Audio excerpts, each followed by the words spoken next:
Gente, então, o papo tava muito bom com Camila. E aí a gente se desembestou a falar pra caraca.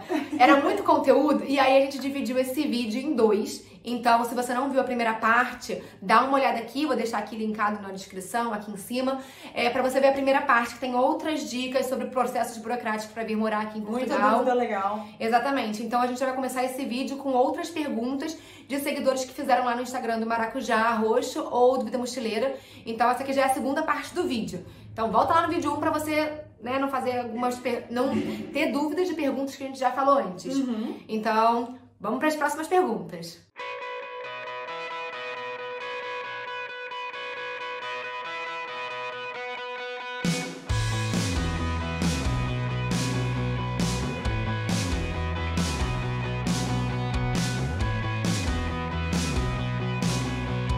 E aí, outra pergunta que eu acho que tá mais ou menos nessa questão que foi da Lucienes, ela pergunta, se não tem cidadania, a única forma é estudo e trabalho? Não. Existem vários tipos de visto que você pode se enquadrar. E aí existe visto de aposentado, existe visto para quem quer empreender. Então, assim, dá uma analisada nisso tudo e você ainda pode vir por reagrupamento. Por exemplo, se o seu parceiro ou a sua parceira tem cidadania europeia ou portuguesa, você pode fazer um reagrupamento familiar, que também tem falando lá no blog como que faz, e aí você acaba ficando com os mesmos direitos dessa pessoa. Ou então, nem precisa a pessoa ter cidadania. Por exemplo, eu estou vindo com o meu marido, e o meu marido vai fazer doutorado. Quem vem fazer doutorado, naturalmente já tem, no visto, é diferente do mestrado, já tem direito a trabalhar. Já tem a sua autorização de raiz, assim. Então, se eu tô vindo com meu marido e ele tem o título de residência por doutorado, que eles chamam aqui de doutoramento, e eu peço reagrupamento familiar, eu fico com o mesmo visto, o mesmo título, entendeu? Então eu também teria direito... Exatamente. Então eu também poderia começar um doutoramento, por exemplo. Entendi. Então acaba que você consegue pelo reagrupamento familiar também isso, além, é claro, de tirar os outros tipos de título, ou de vistos, né, no caso, que te dão direito ao título de residência. E, gente, isso tem ficado muito comum, né? Reagrupamento familiar, muito comum. Tipo, eu tenho muitos amigos, inclusive meu pai vai fazer reagrupamento familiar. Tipo, ele tem passaporte português, ele vem com a minha irmã, minha madrasta não tem, e ela dá entrada em toda essa questão, que inclusive ele está lendo o blog da Camila para fazer esse negócio, porque é uma coisa que não é difícil, mas é chata. É complicado. Inclusive, eu tinha uma pergunta aqui que é sobre o CEF. Ah, beleza. Que é o Serviço de Estrangeiros e Fronteiras, porque, gente, tem muito brasileiro vindo pra cá. Demais. Então, perguntaram se na época que a Camila veio, que faz 4 anos, era tão difícil quanto agora. Não, na minha época tinha bem menos gente e tal. Hoje em dia eu já tenho relatos de, tipo, o CEF do Porto abre, sei lá, 9 horas, vamos supor. Desde as 5 da manhã, amor, já tem fila dando volta na esquina. É isso. E aí, o que a galera tá fazendo? Agora o CEF, como ele tá muito sobrecarregado, ele abriu, tipo, não é uma exceção, mas ele tem outros postos em várias outras cidades. E a galera sempre vai na cidade grande, né? Porque é onde a gente mora. Então agora eles falaram, não, ao invés de você vir no Porto, pode ir em Vila Real, pode ir em Braga, entendeu? Vai atrás de uma outra cidade que tenha um CEF menos movimentado. Então a pessoa pode se informar disso na hora de fazer o agendamento. Lembrando que o primeiro agendamento é feito via telefone, quando você vai fazer o primeiro título de residência é via telefone, e quando você vai renovar o título já pode ser feito via internet. Então, isso é bom você perguntar para a pessoa no telefone quando você estiver ligando, onde você pode fazer, se você pode fazer em algum outro, se tem um outro que pode ser mais rápido para o que você precisa. Se informa nisso porque tá muito mais cheio e aí você tem que procurar outras estratégias para fazer acontecer. E aí, esse título de residência, eu sei que você já falou, mas só reiterando, ele não é a cidadania, gente. Exatamente. O título de residência tipo, você tá vindo estudar, é só pra você ficar, tipo, legal no país por causa da questão do visto, né? Sim. Porque... E o título de residência, ele só é entregue, tipo, só é dado para as pessoas que vão passar mais do que 1 ano aqui.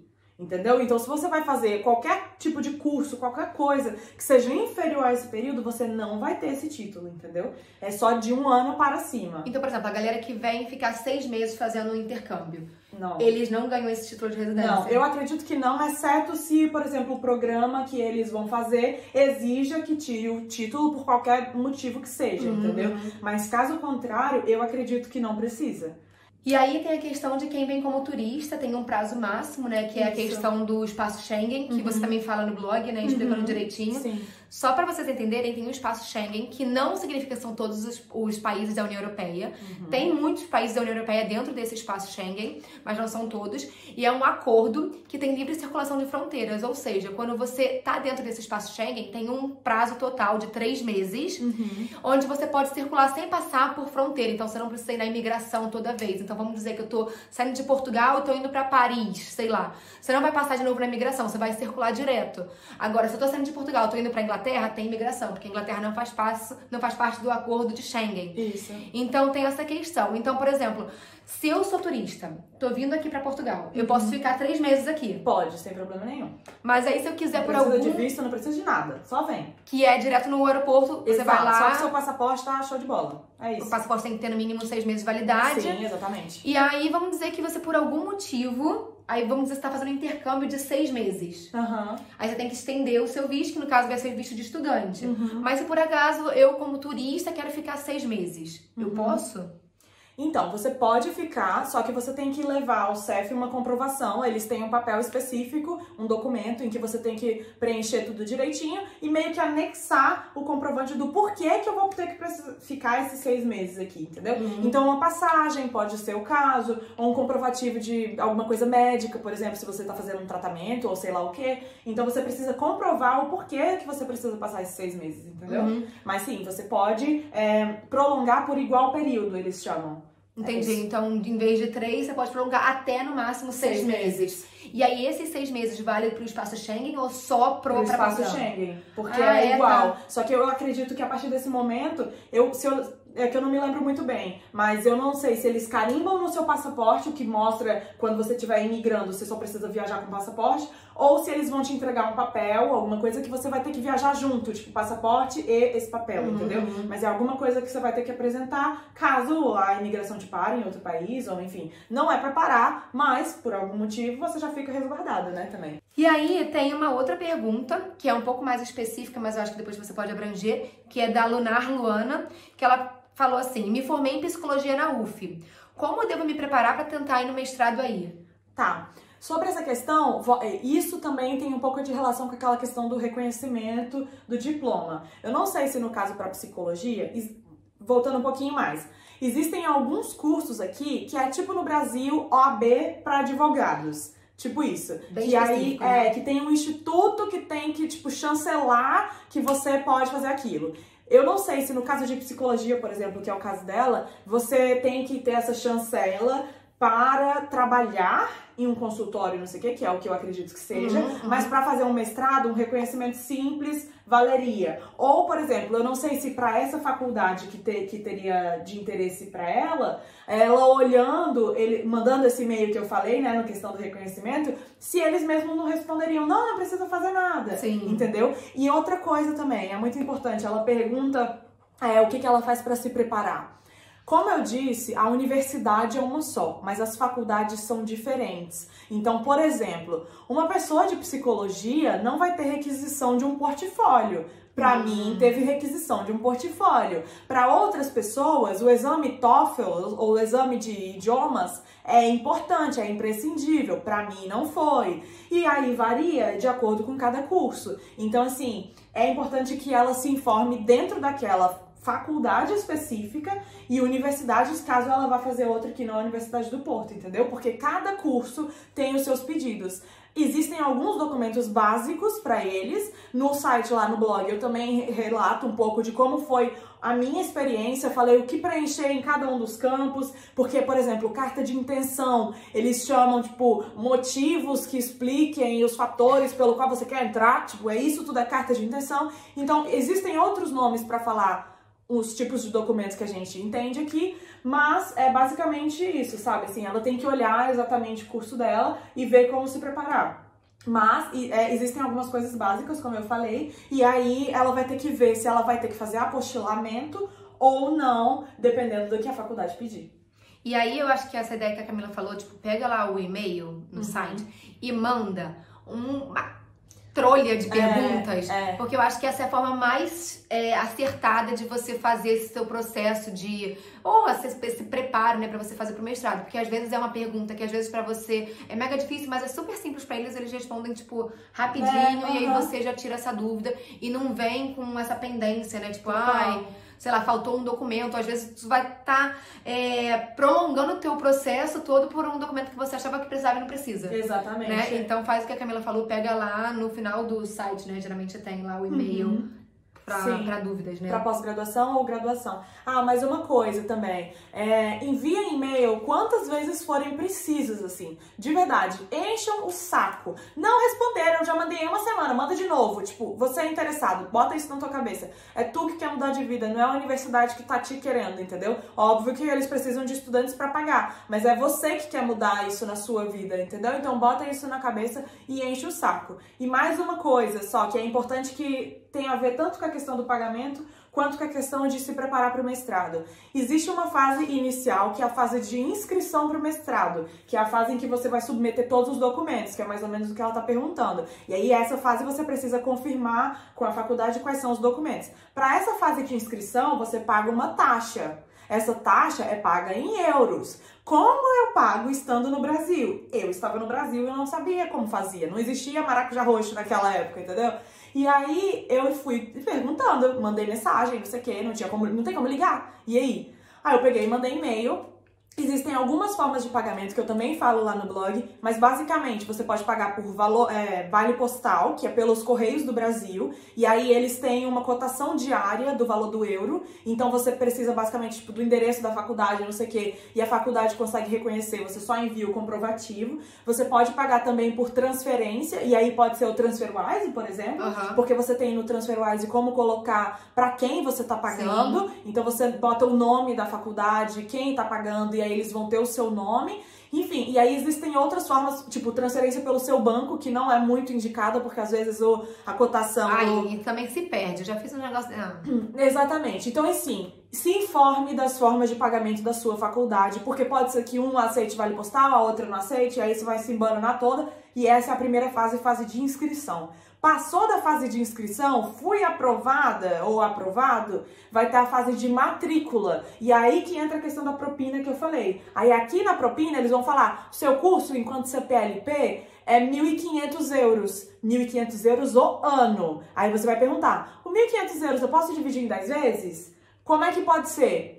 Provavelmente, dos 1.500 euros, você vai ter que pagar a primeira parcela. Então, vai ter que pagar, sei lá, 150 euros, se for dividido em 10 vezes, você vai ter que pagar 150 euros via vale postal, ou qualquer coisa do gênero, porque você vai ter que pagar antes de chegar. Então, essas coisinhas são interessantes de você saber, porque também fazem parte tanto de preparação, quanto da parte do pagamento, entendeu? Então... E eu acho legal, já que você tá falando sobre essa questão de período, existe um período pra inscrição, porque aqui o semestre é diferente, gente, não é igual no Brasil. O semestre começa, tipo, começa em setembro, agosto, né? setembro, as aulas começam em agosto e setembro, sim. Que começa, tipo, primeiro semestre começa em setembro. Exatamente. É, tipo, aleatório. E o segundo começa em fevereiro? Começa depois do ano novo, assim, mas assim... É muito engraçado aqui, porque a gente não tá acostumada a ir pro Natal e voltar. A gente tem uma semana de recesso. Tipo, Natal, Ano Novo, a gente tem essa semana de recesso e depois, amor, começa exame. Então, tipo assim, tu não tem como ficar curtindo de boa até o carnaval. Não existe isso, entendeu? Acabou o Ano Novo, tu já vai voltar apresentando trabalho, fazendo prova, não sei o que. É assim. Então, é outro ritmo, sabe? E esse semestre é, tipo, na Europa inteira, porque na Inglaterra também é assim, em setembro e janeiro já começa, é uma loucura. E aí, por exemplo, as aulas começam em setembro. Sim. O período de inscrição pra você ser aprovado, não, você tem que se inscrever, sei lá, em maio? Tipo, exatamente. Muito antes, né? Muito antes. É mais ou menos maio, junho, por aí. Que abre a inscrição. Sim, mas as faculdades são tão independentes entre si, dentro de uma mesma universidade, que elas têm prazos diferentes. Claro, porque não pode ser tão fácil assim, não é? E aí, o que acontece? Existem fases diferentes. Então, por exemplo, a primeira fase é em maio e vão ser 10 vagas. Aí eu me candidatei pra primeira fase. Não passei ótimo, né? Falou, valeu, começa outra etapa. Não passei na primeira fase, quero muito fazer um mestrado em Portugal, ou sei lá, e quero nessa universidade ou nessa faculdade, porque só tem nela o meu curso, whatever. cara, você pode aplicar de novo. Pede o feedback, vê as notas que eles deram pra cada um dos itens, porque eles botam os critérios de seleção explicadinhos lá quando você tá concorrendo. Pergunta e vai pra segunda fase. E aí na segunda fase vão ter mais 10 vagas ou 20 vagas. Primeira vaga e segunda vaga como se fosse primeiro semestre e segundo semestre? Ou não? Não, não. Todo mundo vai entrar junto no mesmo período, que é agosto. Entendi. Entendeu? São, sei lá, 3 fases. E é como vestibular, só que ao invés no vestibular do Brasil, a gente faz um vestibular e tem as fases de chamada do vestibular, não é? Tá bom, entendi. Só que aqui então, são fases de aplicação. Entendeu? Tipo, 10 foram selecionados, mas aí, tipo, 3 desistiram. Aí abriu e vai indo, exatamente. Assim, até completar, sei lá, 30 alunos. Exatamente, isso. Por que isso, né, gente? Porque a universidade quer dinheiro, a gente não pode ser idiota e achar que não. Então, assim, se cada vez que você se inscreve, um aluno se inscreve, são 150 euros, não é, tá? São, tipo, 30 euros, vamos supor. E aí eu me inscrevi na primeira, não passei e quero ir, eu vou me inscrever mais 30 euros na segunda. Não passei, quero ir, mais 30 euros na terceira. E assim vai, eles vão ganhando dinheiro. Então, é uma coisa lógica pra eles, entendeu? Então, eu acho que, tipo assim, vamos dizer que, eu quero ir pro mestrado. Começou 2020, quero ir pro mestrado, em 2020 ainda em setembro. Eu já tenho que começar a procurar tudo agora. Janeiro eu já tenho que começar a procurar tudo. Porque provavelmente pode ser uma faculdade que abre em abril, outra em maio. Sim, e até porque provavelmente você vai ter que, quando for enviar identificação ou sei lá, no meu caso, por exemplo, quando eu tive que enviar, eles pedem pra você enviar, tipo, passaporte. E eu não tinha passaporte. E aí, como é que faz? Você tem que tirar o passaporte? E aí, o que eu tive que fazer? Eu tive que mandar a minha carteira de identidade do Brasil e tive que mandar o papelzinho lá do órgão que tava agendada já pra tirar o passaporte em tal data. Você mandou aqui pra Portugal. Aqui pra Portugal, quando eu tava me inscrevendo. Porque você tem que ter uma série de documentos, por isso que eu tô falando. É importante você saber quais os documentos. Sei lá, quero mestrado. Então, beleza, então eu vou pra estudar. Então, o que eu preciso no visto de estudo? Pra além do que eu preciso me candidatar para o mestrado, o que eu preciso pro visto de estudo? Eu tenho que tirar com antecedência? Tudo isso tem que ser um estudo, por isso que eu falo, tem que ter planejamento, não só financeiro, pra quem tem, porque tem os meios de subsistência que você vai ter que apresentar o mínimo, como você também tem que tirar os documentos pra poder apresentar. Então tem que se planejar antes, já pode começar agora. Ou seja, se planeja aí com, no mínimo, 6 meses, 1 ano, pra você correr atrás do documento e também pra não perder as datas, né, de inscrição. Porque às vezes, quero ir. Aí você decide, tipo, em agosto. O negócio abre em setembro. Aí você vai perder, vai ter que se candidatar pro segundo semestre. Não, agosto, setembro já começa as aulas. Então, tipo, não rola. Então aí se você decidir isso no meio do ano, você já vai ter que pensar já para o primeiro semestre. Lembrando que o semestre começa lá em janeiro, fevereiro. Então você vai ter que se planejar. Então já fica aí essa dica pra vocês se planejarem com muita antecedência. Então eu vou deixar aqui linkado os outros vídeos. A gente dividiu esse vídeo da burocracia em 2 ou até 3 partes. Então eu vou deixar os outros vídeos linkados aqui no vídeo ou aqui na descrição. Então vale a pena dar uma olhada, principalmente se você tá querendo vir para Portugal especificamente. E é isso. Então se você gostou desse vídeo, se você tem alguma dica ou alguma coisa pra contribuir, deixa aqui nos comentários que a gente gosta de ler, a gente responde, a gente até pode, inclusive, pensar em outros vídeos a partir dessas dúvidas. Então se você tem outras dúvidas ou surgiu dúvidas a partir do que a gente falou aqui, deixa aqui nos comentários que a gente pode lançar outros vídeos em relação a isso. Então se inscreve no canal e a gente se vê no próximo vídeo. Tchau, tchau!